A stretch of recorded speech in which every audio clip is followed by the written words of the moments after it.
I want to reflect in these ensuing videos on the fruits of the Holy Spirit. We often think of the gifts of the Holy Spirit, but the fruits of the Holy Spirit are what come to us as a result of the Spirit's life, presence, and action in our lives. And one of those fruits is patience. Patience is a difficult virtue and gift to cultivate.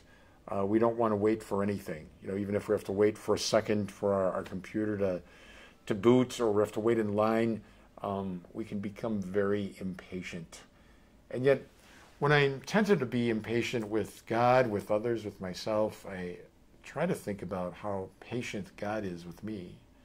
How many times the Lord is willing to suffer my falls, my failures, my sins. He picks me up, brushes me off, forgives me, lets me start over again. That the Lord is willing to wait on us as we slowly, sometimes very slowly, come to conversion. Or think of the patience of God's plan unfolding. We already see in Genesis 3 the promise that there will be a woman whose son will crush the head of the serpent. This extraordinary prophecy about the coming of Christ. And yet it takes thousands and thousands of years for that promise to finally come to fruition. So God's patient plan is unfolding. So to hurry is to kind of upend God's plan, which often takes patience and forbearance to wait upon. We're almost in the season of Advent, which really encourages us to be patient, to wait.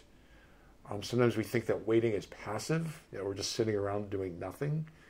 But the sort of waiting in the Christian context is not passive at all. It's rather being vigilant, it's being committed, it's doing our part, but realizing that it's God's action that must take root. It's His grace, and it's in His good time. So patience is a beautiful gift that the Lord exemplifies when His apostles don't get it. Think of Jesus' patience on the cross with those killing Him. Think of His patience with us as erring sinners. He forgives us, picks us up, lets us start again and again. To be patient with another person is a great virtue and is a gift of the Holy Spirit.